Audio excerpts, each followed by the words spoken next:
नीतीश कुमार बार बार सफाई दे रहे हैं, कह रहे हैं अब पिछली गलती नहीं करेंगे, एनडीए में ही रहेंगे। उनकी सफाई के बावजूद न भाजपा उनके साथ बने रहने को लेकर आश्वस्त है और न ही विपक्षी गठबंधन इंडिया ही हतोत्साहित है। इंडिया ब्लॉक को उम्मीद है कि नीतीश फिर पाला जरूर बदलेंगे। इंडिया ब्लॉक का ऑफर शायद अभी बरकरार है। जदयू के राष्ट्रीय प्रवक्ता रहते केसी त्यागी ने कहा था कि इंडिया ब्लॉक ने नीतीश कुमार को पीएम पद का ऑफर दिया था। आपको बता दें, जनवरी 2024 की उस वर्चुअल बैठक के बाद ही नीतीश कुमार ने इंडिया ब्लॉक छोड़ने का फैसला लिया, जिसमें राहुल गांधी ने बताया कि कांग्रेस उन्हें संयोजक बनाने को तैयार है, लेकिन ममता बनर्जी नहीं चाहती। इस पर नीतीश का नाराज होना स्वाभाविक था।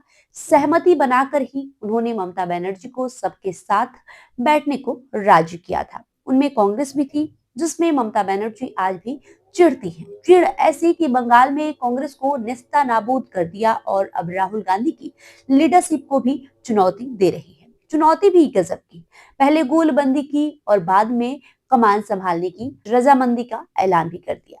वही 28 जनवरी 2024 को नीतीश ने इंडिया ब्लॉक का साथ छोड़कर एनडीए में जाने का फैसला किया था। चुटमंगनी पर ब्याह के तर्ज पर उन्होंने महागठबंधन सरकार गिरा दी और भाजपा के सहयोग से सरकार बनाने का दावा पेश कर दिया। सरकार बनी और नीतीश कुमार ने संकल्प दोहराया कि अब कभी भी राजद के साथ नहीं जाएंगे। उन्होंने ये सफाई साफ मन से दी या इसमें सियासत की कोई संभावना बचा कर रखी, ये तो वे ही जाने, पर उनकी सफाई पूरे साल समय समय पर आती रही। कभी पीएम नरेंद्र मोदी के सामने उन्होंने एनडीए से कभी अलग न होने की बात कही, तो एक बार भाजपा के राष्ट्रीय अध्यक्ष जेपी नड्डा के सामने भी अपना संकल्प दोहराया। सब ठीक चल रहा था, ऊपर ऊपर आज भी ठीक है, पर नीतीश को लेकर फिर तरह तरह की अटकलें लगाई जा रही है। तर्क ये दिया जा रहा है कि नीतीश कुमार भाजपा नेतृत्व से नाराज है।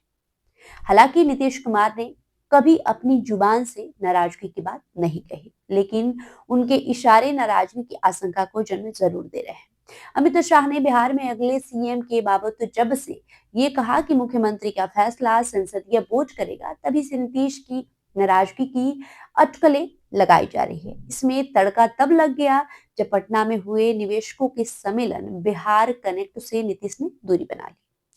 अस्वस्थता के नाम पे वे इस महत्वपूर्ण कार्यक्रम में नहीं गए, लेकिन उन्होंने निश्चित समय पर अपनी प्रगति यात्रा शुरू कर दी।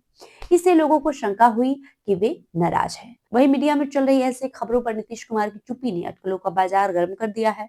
नीतीश कुमार ने इस बीच स्वास्थ्य जांच के लिए दिल्ली का एक दिन का टूर प्लान कर लिया। वे रविवार को दिल्ली गए। कहा गया कि वे रूटीन हेल्थ चेकअप के लिए गए हैं, पर उनके कार्यक्रम में दिवंगत पूर्व प्रधानमंत्री मनमोहन सिंह के परिजनों से मुलाकात भी शामिल था। इसे लेकर भी तरह तरह की चर्चाएं शुरू हुई। कहा गया कि नीतीश भाजपा से नाराज है और फिर इंडिया ब्लॉक में अपनी भूमिका तलाश रहे हैं। इसी कड़ी में उनके कांग्रेस नेताओं से मिलने की भी चर्चा हुई। हालांकि ऐसा कुछ नहीं था।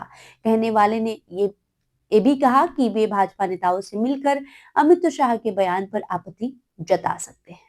वही आपको बता दें कि राजनीति में दल बदल या खेमा बदल कोई नई बात नहीं है, लेकिन नीतीश कुमार की खेमा बदल की फ्रीक्वेंसी ऐसी रही कि वे अब राजनीति का सबसे अविश्वसनीय चेहरा बन गए। पहली बार 2015 में राजद के साथ गए, 2 साल बाद 2017 में भाजपा के साथ आ गए, 2022 में फिर से राजद के साथ गए और जनवरी 2024 में फिर से एनडीए में वापसी कर ली। इधर उधर की उनकी आवाजाही देखकर ही लोगों ने पलटू बाबू और पलटू कुमार जैसे संबोधन से उन्हें नवाजना शुरू कर दिया है। भाजपा के साथ सरकार चलाते रहने के बावजूद पूरे साल उनके एनडीए में बने रहने पर अनिश्चितता के बादल मंडराते रहे। उनकी सफाई को भी लोग उनकी चाल समझकर संदेह की नजरों से देखते रह गए। बहरहाल, आपका इस खबर को लेकर क्या राय है, हमें कमेंट करके जरूर बताएं। बहुत बहुत शुक्रिया।